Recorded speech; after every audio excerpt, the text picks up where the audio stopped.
cameras. Oh, it's a bit wobbly, bear with me.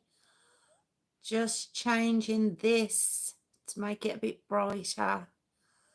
I can never, how come I can never remember the one I use? There it is. There we go. How are we all out there? Right, welcome back to my channel, True Crime with Jess Rose. It is alive, so please bear with me. I tend to have a little chat with people for about 5 minutes and then the story starts. So if you are watching tomorrow, you can fast forward. Hey sis, how you doing? How are you today? Does the screen look okay? Does it look okay? Looks a bit odd. Happy Jess Rose Day. Woo! Hey Kelly, how are you? Hey Phil. Woo! My team's here. How are we all? Oh, is it okay? I was just checking. It looks a bit dark to me, but I have lightened it up. How are we? How are we all out there? It's Thursday.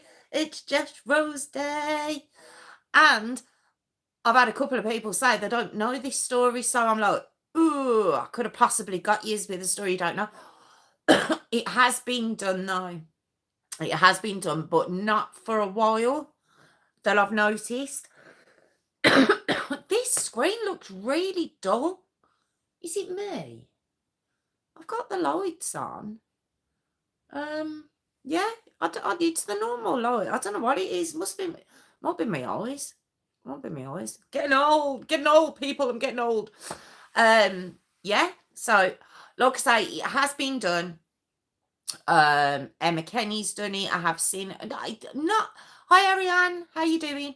Okay, sis. Thank you. Not as many that you would think would have covered this. But yes, I went away and done a little bit of research. So maybe I'll bring something new to you. Who knows? Who knows? Hopefully. Yeah. How are we? How are we? Can you believe it's Thursday?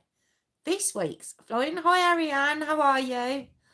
I hope you're all having a good week. So much for the snow. So much for the snow, eh? Don't know what happened there. Don't know what happened with the snow today. All we've had is pure rain. Has anyone else had snow? Because we were promised, my kids were devastated this morning when there was no snow. So, I don't know. Yeah, Kelly, are you okay? Are you all right? Just checking, just see how you are. Rain. Yeah, that's all we've had. And it's freezing as well. It's freezing. I didn't even get frost, Kelly. There wasn't even frost. There wasn't even that. It wasn't even pretend snow. Just none. It was awful stuff going on.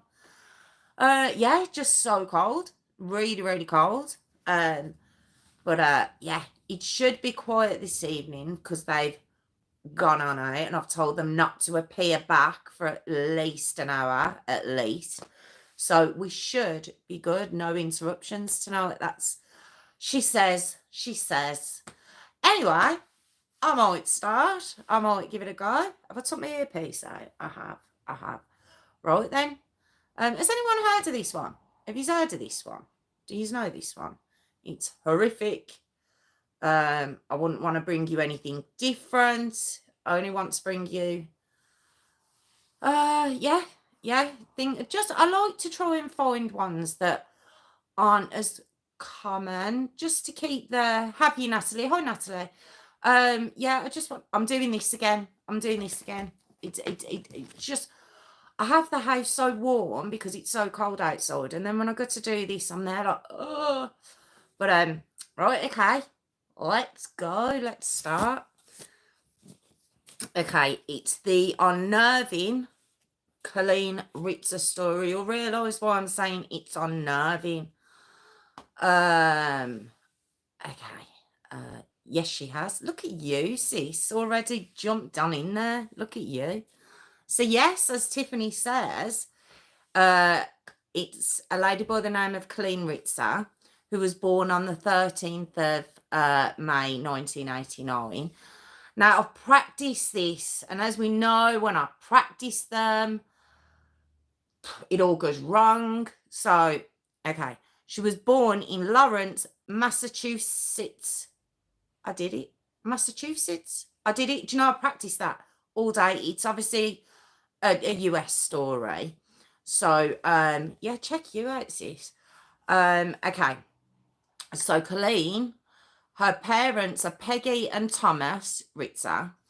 She's got 2 younger siblings, Laura and Daniel.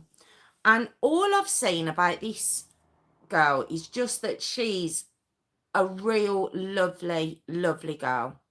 Just that's all I've seen about her.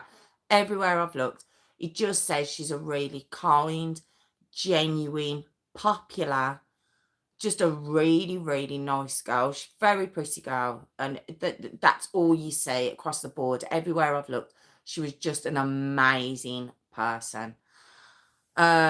She went to Andover High School and then she went on to Assumption College, where she was studying teaching.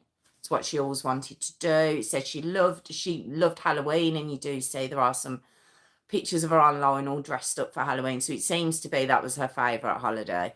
Like I say, just a beautiful, really friendly, kind, popular girl. So we now come up to 2013. Okay. So Coleen starts teaching maths at a place called Danvers High School, and this is in Danvers, Massachusetts. Again, got it again. I can't believe I did it twice. And like I say, she taught maths, loved her job, loved teaching, loved getting it to click with her students. She would put on fun tests and maths games online for her students, you know, just to make it as fun as possible. Now, I'm pants at maths. I was. And if I maybe if I'd have had a teacher that engaged and trying to talk to you or teach in a way you could understand, who knows? But yeah, she just sounds like she really, really wanted to get the best out of her students in her class. They all really liked her, really liked it. You know, I've heard of students who were in her class who said they had no interest in maths whatsoever until she started, and she just made it fun. Now at this point, she's 24, so she's still quite young. You know, she can get on with them all. She just sounds amazing. And she'd often work over. You know, she put in a lot of time after school to help students who were struggling as well. So, yeah, it just sounds like just amazing. Okay, now we're just going to come away from Coleen just for a second, and we're going to move on to a lad called Philip Chisholm. Okay, now he'd only started in Danvers High School a month before the point we're going to get to in the story. Now he was 14, very shy, very quiet, although very sports gifted, very gifted in sports, should I say. And it's unusual, really, especially in what we see of American high schools. When you get the sports guys, they look like they're very outgoing and stuff, but he was, so for what everyone says, he was very quiet, but he had only been there a month, so it takes time to settle in and stuff. And basically what had happened is his mum, Diana Chisholm, had divorced his dad, so they'd moved from Clarksville, Tennessee to Massachusetts. I don't know the states differences. I don't know how far that is, but they'd moved very recently. And that's all really we know about Philip, to be honest. Okay. So now we come up to Tuesday, the 22nd of October, 2013. Okay. And I'm going to take you through that day. Well, we're going to start from probably the afternoon. Okay. Now, Coleen, like I say, she's 24. And while she was doing her lesson, she noticed that Philip was drawing instead of doing the work that she'd set for him. So she'd asked for him to stay over once the class had finished, once school had finished. I presume it was the last class of the day. So she'd asked him to stay over. Also in the classroom, once everyone had left, was another lad, I believe. And that was it. There was just the 2 students in the class with her at that time. So she starts trying to have a conversation with Philip. And because he'd moved from Tennessee, it was Tennessee, wasn't it? Yes. Because he'd moved from Tennessee, I suppose maybe she just thought she could have like a chit chat with him, on a bit more of a personal level. So she brings up Tennessee and, what brought about the move and stuff. And it was said by the other student that was in the class. Philip got really funny over it. He got quite snappy. He wasn't really answering her, and he was muttering under his breath. So taking the hint, she kind of came away from him, left him where he was. So then so that was that. So she moved on from that conversation. So we now fast forward in the same day. So we're still on Tuesday, the 22nd of October. We fast forward to 6:30 that evening. And Diane, Philip's mom, she calls the police because he's literally not come home from school. And she's panicking. It's not like him. He was supposed to do a sports class after school and then come straight home. He hasn't come home, so she's really worried. She's really worried about Philip.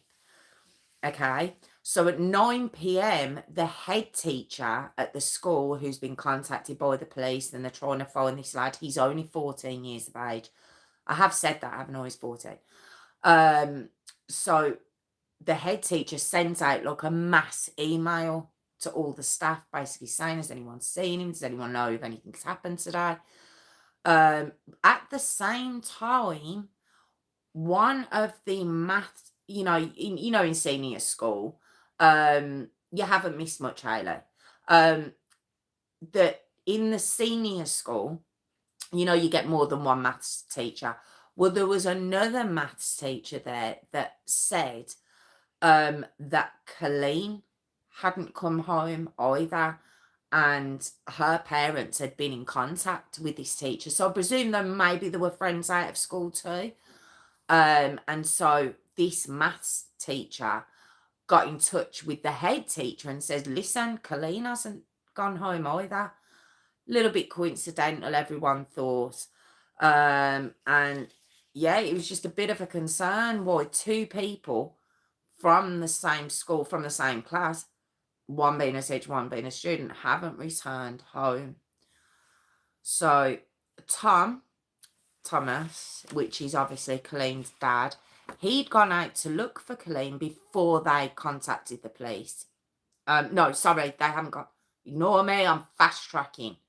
He went out to, see if he could find her. He headed to the school. And when he went into the school, he's looked around, saw no sign of Coleen. But when he went to the car park, her car was there. So it was very confusing. So at 11:20, okay, so it's gone a few hours now. So at 11:20 that night, Colleen's parents finally called the police. Don't forget, this lady's 24 years of age. So, of course, they're going to take longer than perhaps Philip's mum did because he's only 14. So you can see why they've hung on a little bit just to see what's going on. The police are obviously aware now that Philip's missing, Colleen's missing. So they start pinging their mobiles, trying to find their mobiles. They can do it by pinging it off the nearest, what do you call them things? The brain block, the antenna. Is it antenna? You know what I mean. Well, they were trying to find their mobiles. Okay. So Philip's mobile was pinging near cell towers. Thank you, Ariane. Thank you. So Philip's mobile was pinging off by a cinema. So the police go to the cinema. He's not there. Now, as they're looking and searching for this 14-year-old lad and this 24-year-old teacher, they find her handbag. But everything's gone. Everything's gone out of it. There's no driving license, no credit cards. There's nothing. Her bag's been emptied. All they find is her bag. Okay. So now we come up to 12:30 a.m. and there was a lonely figure walking down this interstate, as they call it in America. And when a police car pulls over to see what's going on, because he's walking backing off the traffic the way you're not supposed to walk, basically.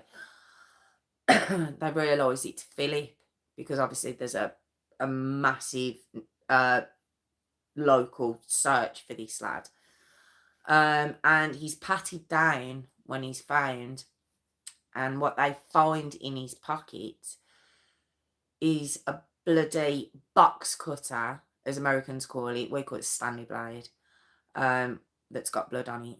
Colleen's credit cards, her driving license. Do you remember I said they found her bag, but none of that stuff was in there? And they found some underwear on him. And at first he says, look, you know, I just found them. I found them. They were thrown down the road and I picked them up. That was it. You know, I that's all it is. And when they pushed him as to why he had blood on this box cutter, and they say, where has this blood come from? All he says is, the girl. We know where I'm going, don't we? We know where I'm going with this. And the only other thing he says is, she's in the woods and she's beyond help. So that's 14. He's 14 years old. So Philip's taken to Danvers police station, where he was arrested. And at 3 a.m, which would have been Wednesday the 23rd of October 2013, Colleen's body was found in the woods. Now, the woods are actually at the back of the school.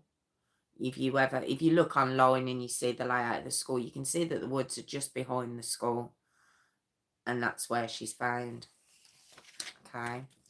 So it's all very confusing at the time, but she's actually found naked from the waist down and posed in a very suggestive position, a sexually suggestive position. And oh God, this bit's just awful. There was a tree branch, a 3-foot tree branch still inside of her.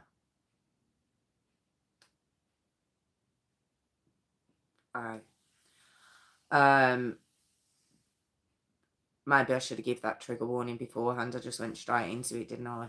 But yeah,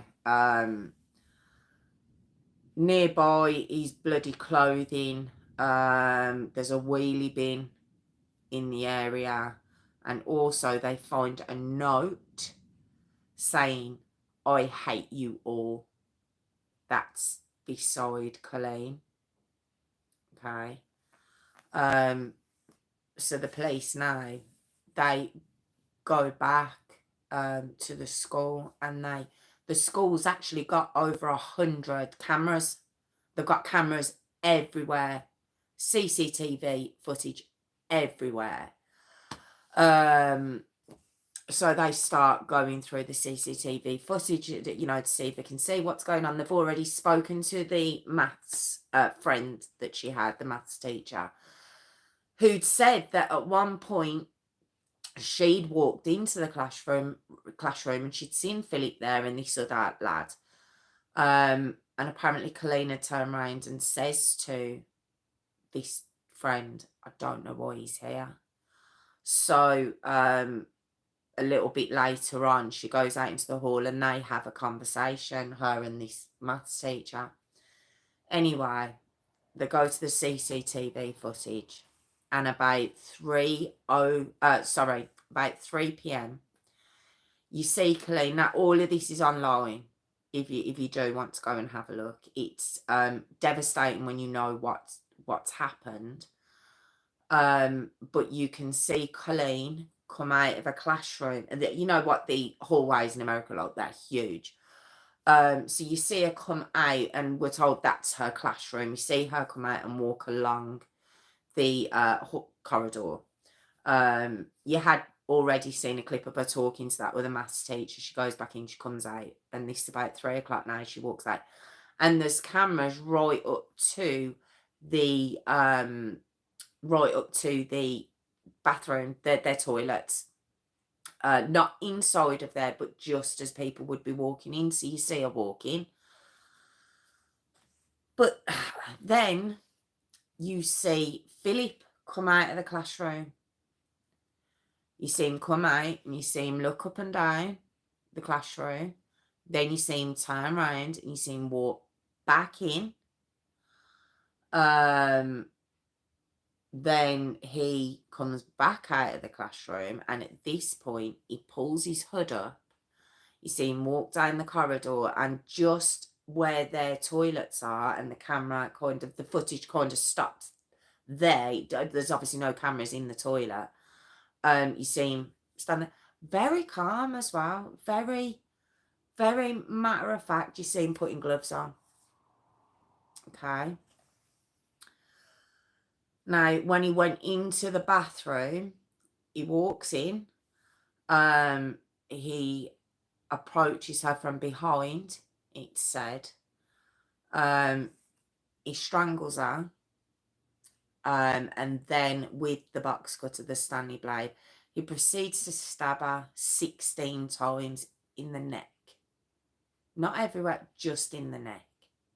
So obviously a very frenzied attack. Now at 3:06, so you can see how quickly this has all happened.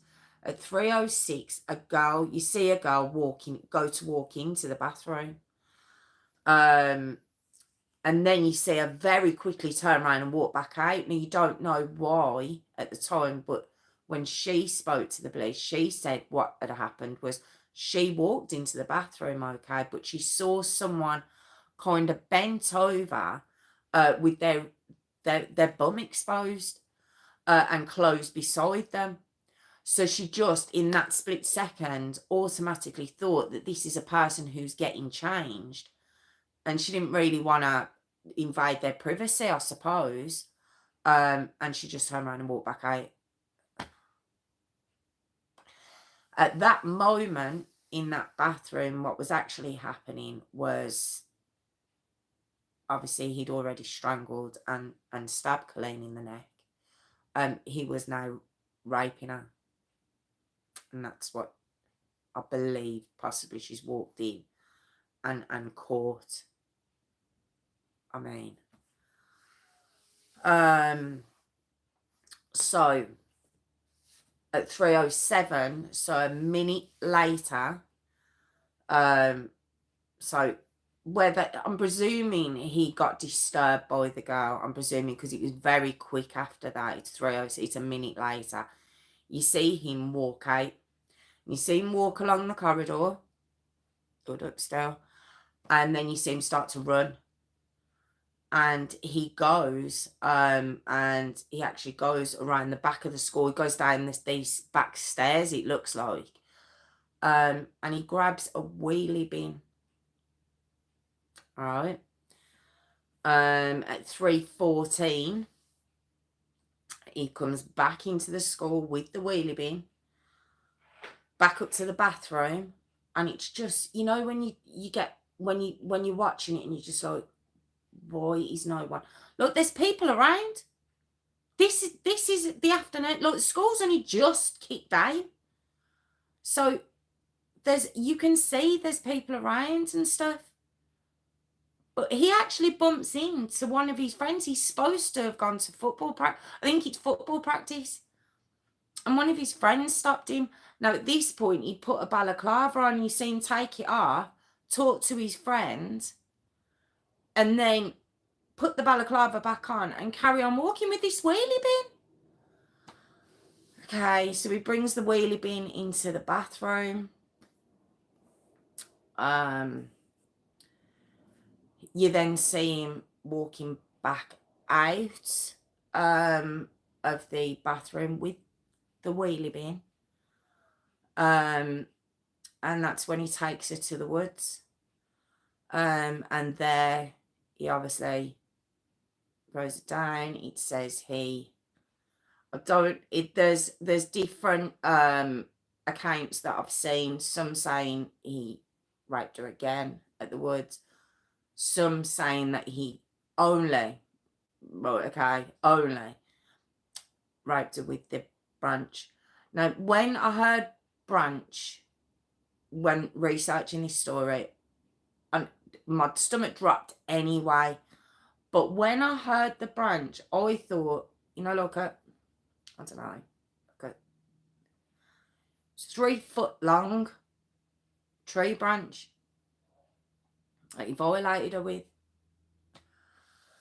So he leaves her there, and then he comes back to the school at 3:45. And at this point, you see him come in. He's got no shoes on. He's got blood all up his jeans. You can see all on the footage. He goes into the bathroom, a different bathroom, not the same one. Changes his clothes, and then he just walks out. I'm presuming the clothes he puts on are what he possibly would have wore to his soccer practice. I'm not too sure. I don't know if he brought them clothes in with him. It's not said. And then he continues to just walk around the site for a bit. He then goes back into the bathroom that he'd attacked her in. And said this was on the 2nd floor, this bathroom was. He goes back in there for a second. Must have been just to look around at his handiwork, maybe, because he doesn't try to clean it up. He just walks in and then comes back out. And then he leaves. He leaves the school premises then.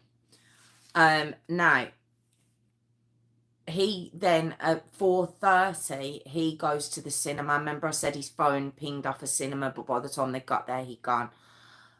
So he takes himself to the cinema. Then he leaves at around 6 p.m. and with her credit card, buys himself a burger at Wendy's. 14 years old. Wait.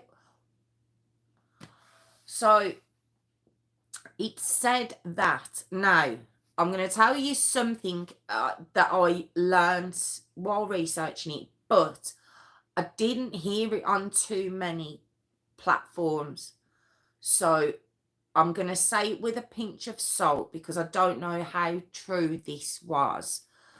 But it makes sense to me because, as you would imagine, there'd be a lot of blood in that 2nd floor bathroom. And the school was searched for Philip and Coleen before they even found him. They didn't find him until, what time did I say? 12:30.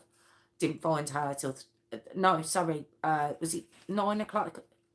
Sorry, when did they find him? They found him and then found her. But anyway, the school had been searched looking for her. So it would make you think, well, hang on a minute, did no one see all this blood in this bathroom? Well, no, they didn't.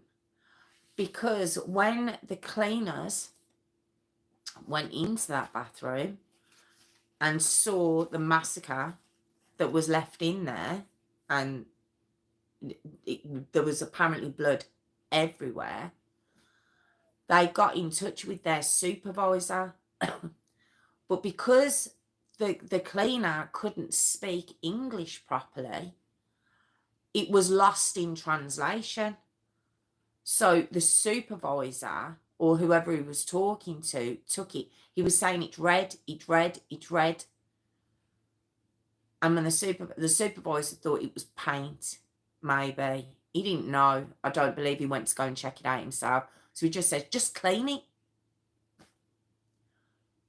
So all evidence in that bathroom was cleaned up by the cleaners, who were told to do it by their supervisor, who didn't understand what they were trying to tell him over the radio.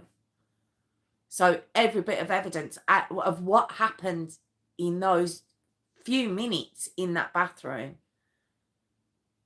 were discarded with. All that was left was the odd, you can see again, the odd, you know, when they put stickers up of where spots of blood may be, like splashes of blood.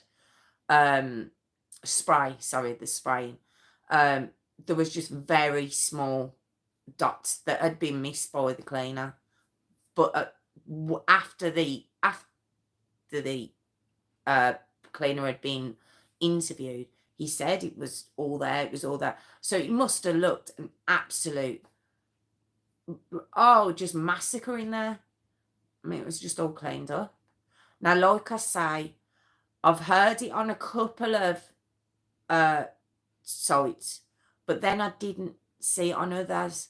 So I don't know, did they just not mention that in some of the newspaper clippings I'd looked at and stuff? And plus the trial, you only see bits of the trial. So I have looked, so I can't say 100% that that's what actually happened with regards to the bathroom, but it makes a lot of sense, because I'm assuming that when they were all looking for her and they go in the bathroom that's on her floor of where she taught maths, it's literally just, I don't know, 10, 15 steps away from her classroom. Yeah, that would have flagged up something. So it seems like that actually happened. Okay. The pathologist put Colleen's cause of death as asphyxiation and stabbing to the neck, because she couldn't be certain which one killed her. And what she means is, what she was saying was, when he stabbed her in the neck, it was so severe that it didn't seem that she could be strangled after that because of the damage to her neck, if that makes sense. That was how I took it. So she couldn't say one way or the other which one would have killed. She would have bled out, basically, but they didn't know. To the point where, and this is, this bit, it's not a trigger warning. There's no need for a trigger warning in this part, but I just mean it's the bit that got me again. Was it was said that she could possibly have still been alive in that wheelie bin. That, it just got me, that bit did. It really did. You know, when I do these stories, there's always a part in the stories that just gives like me a stomach drop. And it might not be the same for other people. It might be other details within the case, but that bit did it for me, because they couldn't confirm that she would have died by the time she was in that wheelie, but by the time she was in the woods, she could have still been alive. Even if it had just left her in the bathroom, maybe she'd have been found in time. I just don't know. I don't know, and they don't know. They don't know. But do you want to know? Do you want to know what the audacity of this lad? He pleads not guilty. He pleads not guilty to this crime, and he's actually charged with first-degree murder, aggravated rape, and armed robbery. Because obviously he took her cards, he used her bank cards, got himself a burger after he took. Just mind-blowing. Now, because first-degree murder, I think it's Massachusetts, but I think it's in a lot of states in America. If you're charged with first-degree murder, you're tried as an adult, regardless. I think after the age of 14, so he just went over the line to be tried as an adult. That's right. It's as long as you're over 14. and charged with first-degree murder. So, no, he's not finished. He's not finished, is Philip. He then gets put into a young offenders while he's waiting on remand for his trial. Okay, and during that time, he's been interviewed by psychologists and psychiatrists because, like I say, he's pled not guilty, and they're going the route of it was a diminished responsibility and he had a psychotic break. Because she mentioned him living in Tennessee. Now, all I've been able to find about Tennessee while he was there was that his parents got divorced. That's all I've been able to find out. I'm not diminishing the fact that it can be traumatic for children to go through their parents divorcing. I'm not making light of that. But come on. Come on. What am I supposed to say? You know, so they were trying to make out that caused a psychotic break in him. Okay, so you've got psychologists and all trying to assess him, both from prosecution and defence. Okay, so this is what's going on while he's awaiting his trial. But also while he's there, you've got youth workers, because it's a young offenders institution. Do you know what he does? One of these youth workers that's there to help him, he follows her into the bathroom. Now, luckily, I say luckily, he strangled her, or tried to strangle her, and he beat her really, really badly. So after that, he was actually charged with attempted murder on her. And that, so if it's a psychotic break because of this question that was posed to him through no, what's the word I'm looking for? No, malice. She was just asking him about his life, Coleen was. So if that caused the psychotic break in him, and that's the reason to plead not guilty in her trial, to get justice for Coleen, what's the excuse with the youth worker? What did she trigger in him? Okay, so obviously, but that's to be tried separately, that case. So his trial, it didn't happen until 2015. So at this point, he was now 16 at his trial. Oh, and you should say, and he's a big boy. One thing I'll say about him, he's a big boy. Coleen wasn't. She looked quite slow. It said she's about 5'6", but quite slight. He's a big lad. Certainly when you see him in his court case. I mean, obviously what you see on CCTV, it's hard to make out. It's hard to gauge. You don't see the two of them at the same time, so it's hard to gauge the height difference or weight difference or anything else between them, Philip and Coleen. You know, with her being 24, him 14, you know, could she have fought him? I don't think that if he went to come up behind her, it's just horrible to think about, to try and think of what she went through in that bathroom. The shock to begin with. But then when you see him at his trial when he's 16, he's a big lad. So it's not surprising the damage he then did as well to his youth worker. But yeah, so the defense is a psychotic episode, and they're trying to get him not guilty on mental health grounds, basically. And they bring in all the psychologists that have done tests, and they're like, yes, you know, it triggered something in him, you know, the whole 9 yards, the whole, let's feel sorry for this lad. You can't send him to prison. Look. His parents got divorced. Okay. All right. Again, I'm not trying to be dismissive. I'm not trying to be dismissive of someone's kid. I am.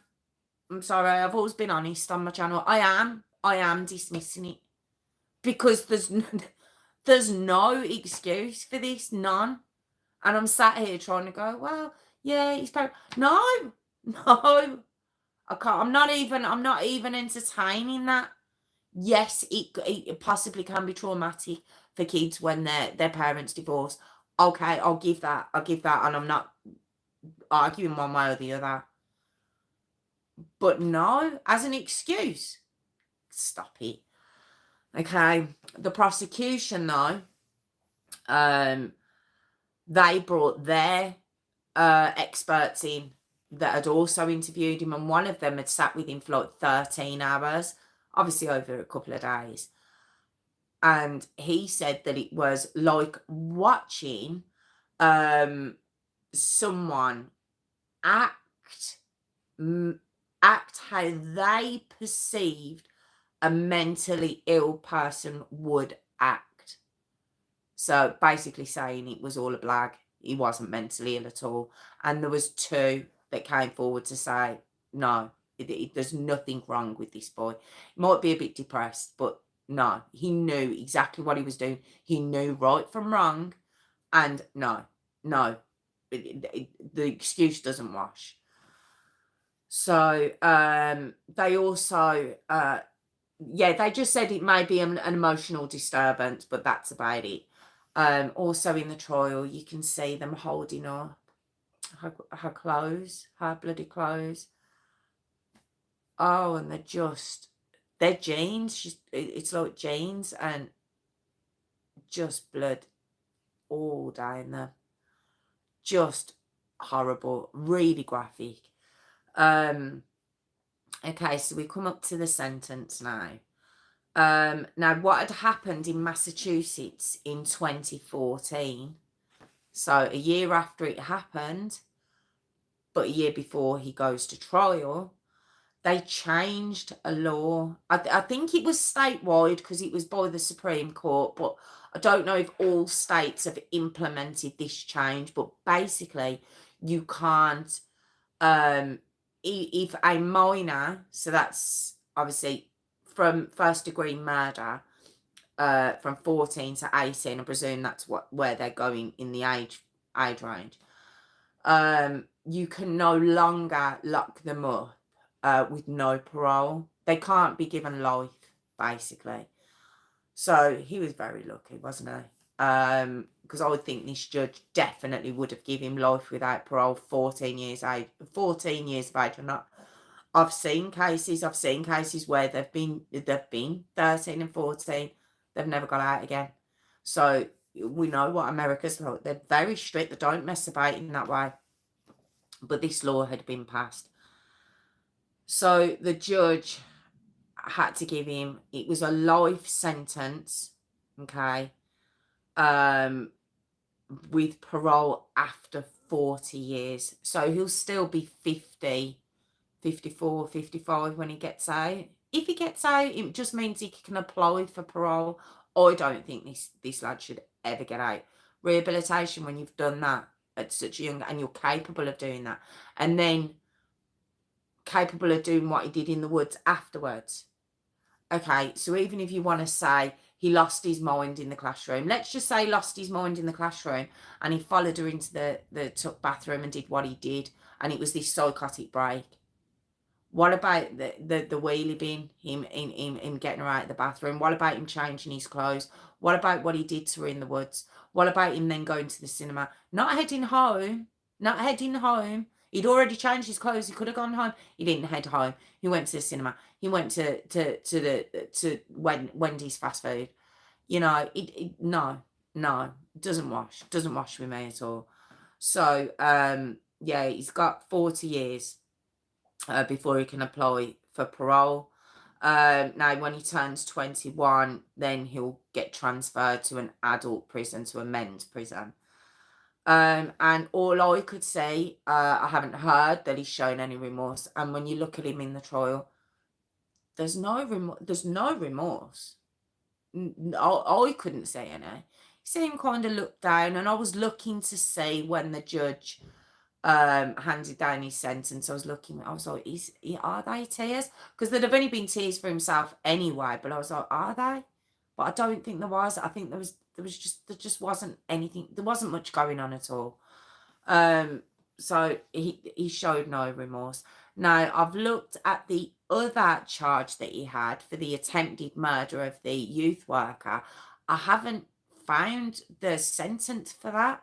I don't know if because he's already been given 40 years and that's all that was able to be given. I don't know. I haven't actually seen where that trial went to. I'm hoping they add on to it. I genuinely am. Now, Diane, obviously, Philip's mom, she wrote to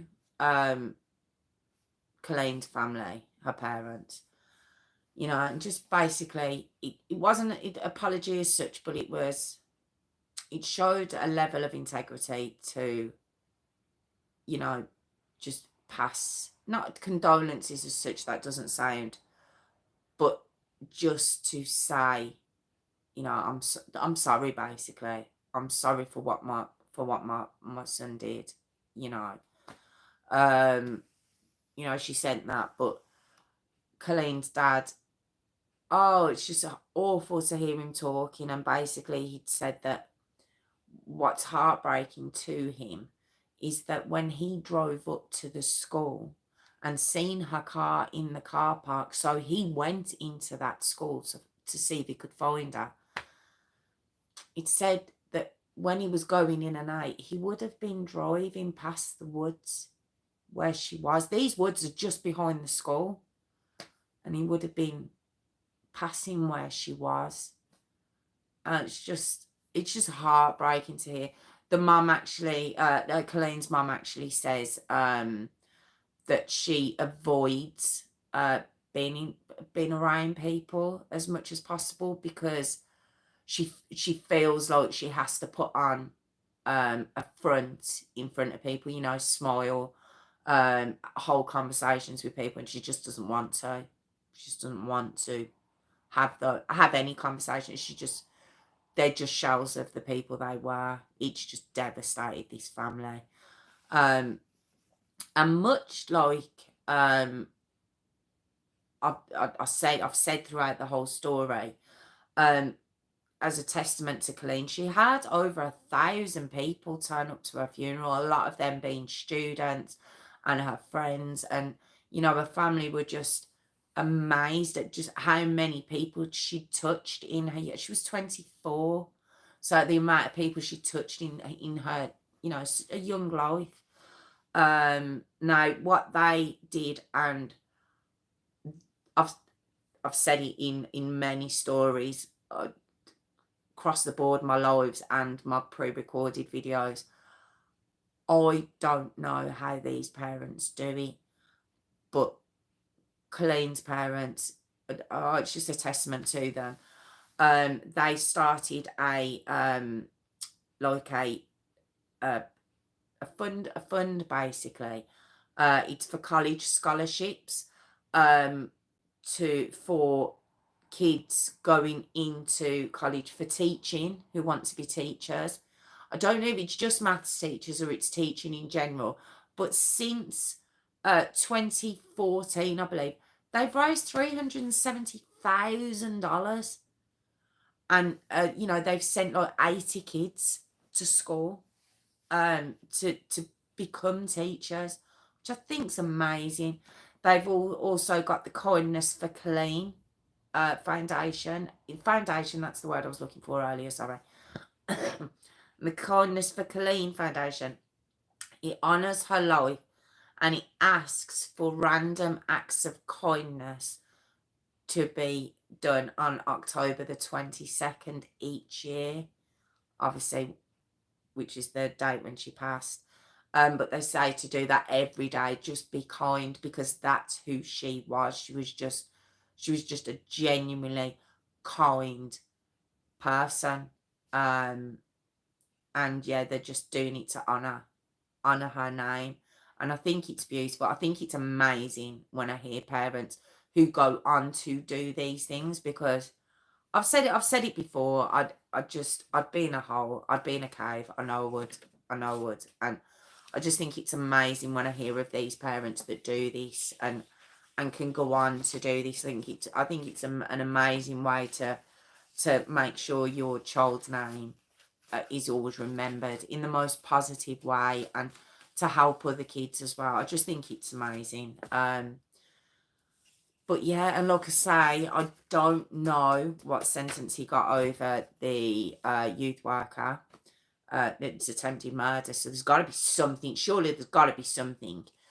So yeah, that was the Unnerving Coleen Ritzer story. Ugh. Just devastating, wasn't it? Just awful, awful, awful, awful. I think, there was a bit I missed as well. He's a great cause, Phil. Absolutely great cause. The little bit I missed was that his defence tried to say that it's sickening, really. I hadn't mentioned it, but I'll mention it. His defence basically said that because it couldn't be proven that Coleen was alive when he did what he did to her in the woods, there's no law in Massachusetts for oh God, I didn't write it down. It just come to me now, this bit, for abuse of a corpse. There's no law against that, apparently, in that state. So the defence pushed the narrative that she was already dead by then, so he couldn't be charged or have further time pushed on him, given to him, sorry, for what he did to her in the woods. So technically, he hasn't actually got in any trouble for that. Yeah, that bit. I wasn't gonna say, but yeah, that bit just sickened me. So what? Because there's no law for it, it's okay. We'll do that then. You know, what if a family had found her? What if a child had found her? It was outside the school. You know, all this was done and dusted by what, half hour? Why would there be no kids? You know, you always get kids hanging about outside schools or in surrounding areas for a while after school. You always get those kids. What if one of them had found her? You know, but that was just my opinion on that. And there was, they couldn't prove one way or another. Part of me, I don't know about you, but I hope she was gone before she was placed in the wheelie bin. Oh, it just sounds awful saying it, doesn't it? It just sounds so flippant. But yeah, the Unnerving Coleen Ritzer story. Oh God, another one for you. Another one, another devastation to your Thursday evening, I'm afraid. But yeah, just awful story. I've got to admit, I wasn't I've seen some comments up here, but I've missed a few. I did say something from Phil, though. This in my opinion is where I reckon. Oh, fully agree, Phil. I've said it practically from when I started going down this road. Absolutely. Oh, good night, Warwick. Thank you so much for joining. Thank you. Yeah, you're not going to stay for the jingle, Warwick. How can you leave us? How can you go? It's part of it now. It's tradition. But yeah. Oh, you're welcome, Marianne. Thank you, Kelly. Yeah, sorry, Phil. I fully agree. America. Yeah, you know, everywhere's got its faults, but with regards to their justice system, compared to ours, oh wow. Could you imagine if it had been a 14-year-old here? In fact, I've done stories where you had the 14-year-old girl and her partner that killed her mum. Next to nothing. Next to nothing, I'm pretty sure. It was a long time ago I did the story, but I'm pretty sure it's next to nothing. It's just a joke. It's a joke, the sentences that are given away here. So then when I hear that, you know, it's a shame it's not life without parole, but at least he's going to be a fair age. And there's nothing to say he'll get out. And hopefully he won't. So, no, I fully agree, Phil. Their justice system's amazing. I shouldn't rave about it so much because I don't live there. So, but it's just from my own personal opinion, from what I see doing these stories. It's just such a difference. But, okay, we're going to do the jingle. It's jingle time. It's jingle time. Have we got anyone still here for the jingle? I hope you are. I hope you are, because it's part of it now. It's part of it. My daughter actually has a little channel of her own. And last night, obviously, I recorded. Yes, Phil Jingle is still here. Yes. She I had to hold a straight face because she started saying like, comment, and subscribe.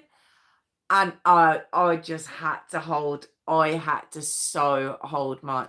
Oh, 7's still watching, waiting for the jingle. Yes, come on. Look, see. You'll love it, really. You do. Okay.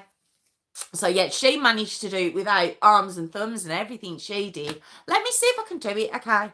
So, if you're watching now, if you could go in after and pull a like, it's happening. It's happening.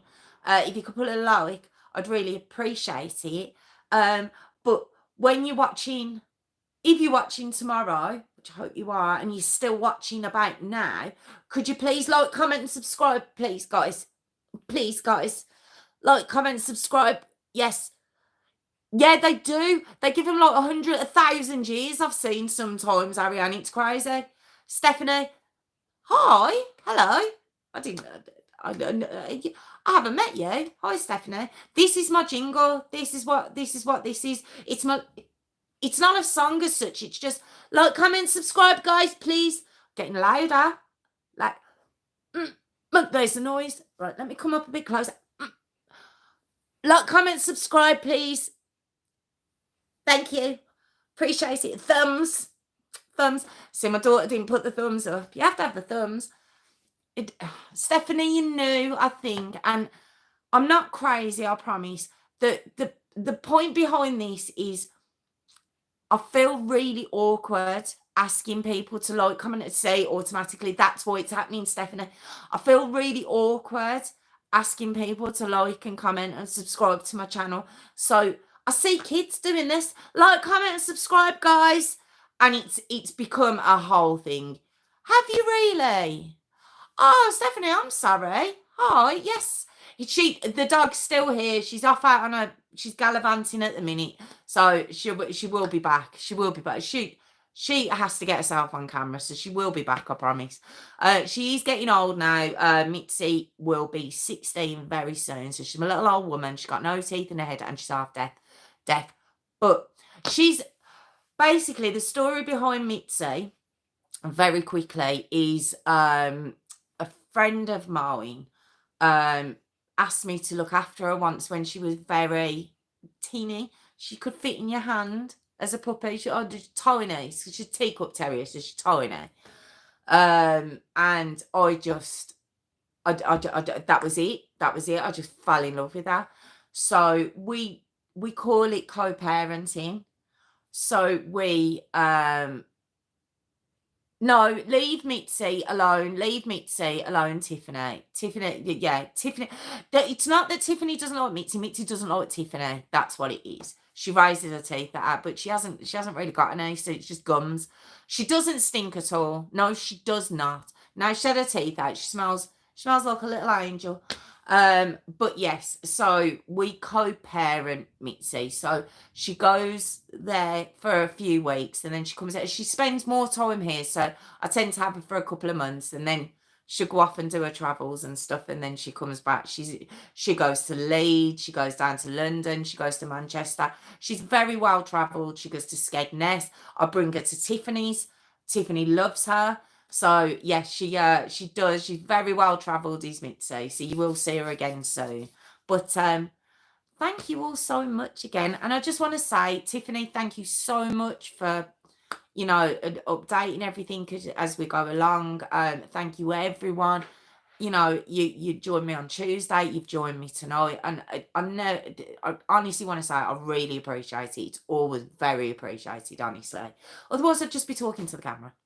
And, you know, no one wants that. No one wants that because I'd have to do this to myself. So, like, comment, and subscribe, guys, please.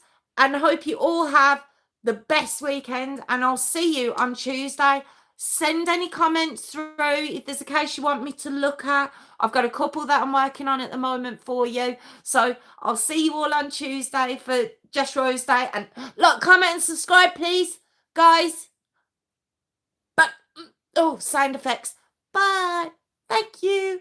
Thank you all so much. Have a good weekend. My fingers in the way. Look, I can never do the outro properly, can I?